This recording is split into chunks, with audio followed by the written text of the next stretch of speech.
A man went to the market to purchase a particular item he had seen from a window of a store. When he walked into the store, he began to look in the aisle of the item he had come to purchase. At that time, there were several different items displayed in that aisle. As he walked down the aisle looking through the items from the smallest to the biggest, he said to himself, "This one I came for seems too small and will not look good when it is displayed in my house. When people see it, they will think I am poor." So he began to walk down the aisle. The further he went down the aisle, the better, bigger, and more expensive the items became. When he reached the last item, he fell in love with it and thought to himself, "How nice it will be to have this item. It's the best. It sure will look good in my house.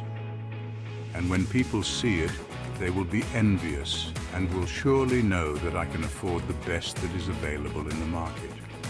So he set his mind to purchase the best item available at the store. As he was making his way out of the store, he saw a beautiful mirror and decided to take a look. As he looked at the mirror, he said to himself, "That will look good in my house." He then began to wonder if there was one that was even better than this one in the store. So he looked around the store to see if there was one that was even better. To his surprise, he found one that was better and more expensive than the one he had seen. So he decided to purchase the better mirror. When he was done, he had found two of the best things he could get for himself. He said to himself, "Now how beautiful my house will be. It sure will be something worth talking about." When he left the store, however, he began to have these feelings of unease. As he began to wrestle with these feelings, he realized that these feelings were rooted in what had happened at the store. These feelings were about his actions and the decisions he made about the purchases.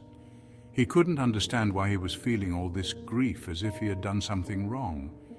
He only did a good thing that gave him pleasure, and he could afford the items. So, what was the grief about? He had never had such feelings in the past.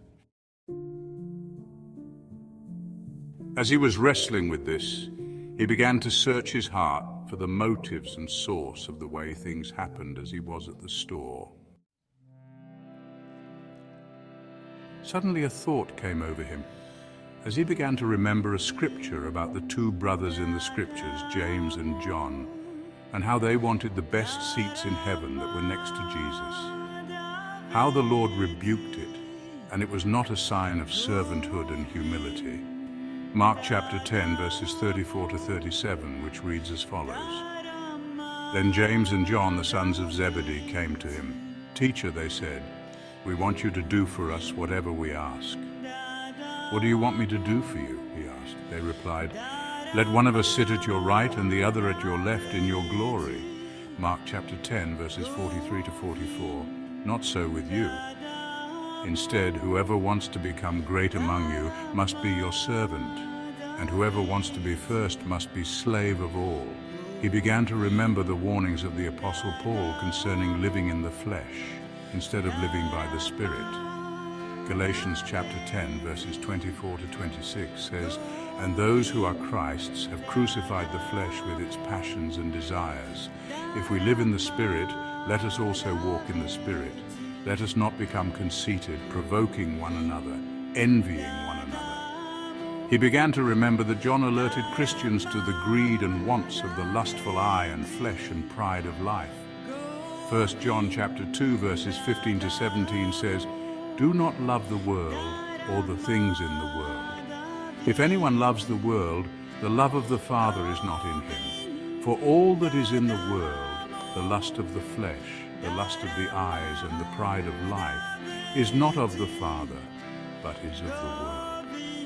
And the world is passing away and the lust of it, but he who does the will of God abides forever." The man realized that he felt grief because he had been lustful with his eyes and greedy by the lack of contentment. This was lust of the eye, He saw the items which are worldly things, and he began to desire them, allowing the desires of the eye to control his flesh in making the decision of which item to purchase. He did not end up purchasing what he needed, but what he lusted for, thus giving in to lust. Realizing this, the men went back to the market, only bought what he needed, and came back rejoicing in the Lord. Follow for more life lessons.